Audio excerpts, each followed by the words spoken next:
Welcome to Raising the Digital Future with Kalinda. Hi everyone, and welcome to another episode of Raising the Digital Future. I'm so glad you joined me today because today we're going to talk about an extremely magical number on the internet, the number 13. Now, many of you as parents may wonder, why is that a magical age? When I was growing up, the magical age was 16 because, hey, that's when you got your driver's license. But nowadays on the internet, 13 is the key age to cruising all over.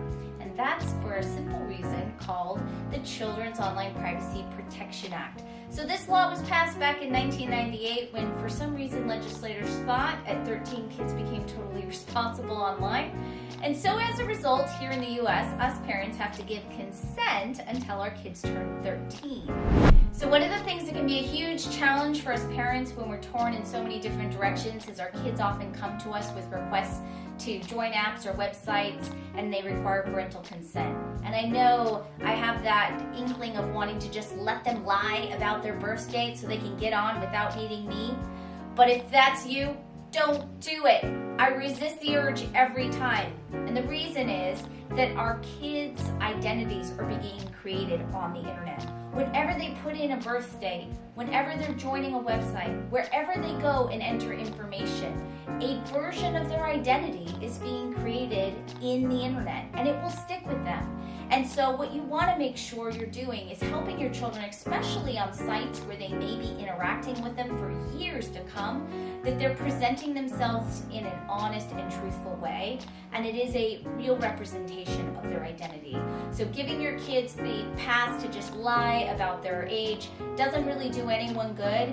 And if they're 10 today and lie about being 13, they're probably not going to be happy about it when they're 16 or 17 and it says that they're 20 or 21. So just keep that in mind, that those birth dates and the information you enter for your kids, it can last for as long as their digital identity does. My advice is give the consent until your kids turn 13, and then when they turn 13, what do? This becomes a real dilemma for those of us with preteens. I have a 12-year-old who's going to be turning 13 soon and already knows that means he can go and create an Instagram account, a Snapchat account, any of the social media accounts that he is interested in using. And so some of the things we're doing are talking to him about what's appropriate to put online and what's not. And we'll have more sessions on this as we go with our channel. But for today, I'm going to focus on some ways that parents have tried to control it and it hasn't worked out so well. So one thing parents try to do is create accounts where they get their kids to friend them.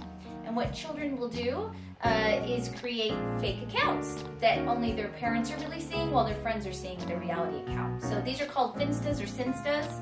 If you see your kids texting friends saying, I just posted this on my Finsta account, that's for you, Mom and Dad, to make you think that everything going on is innocent and sweet.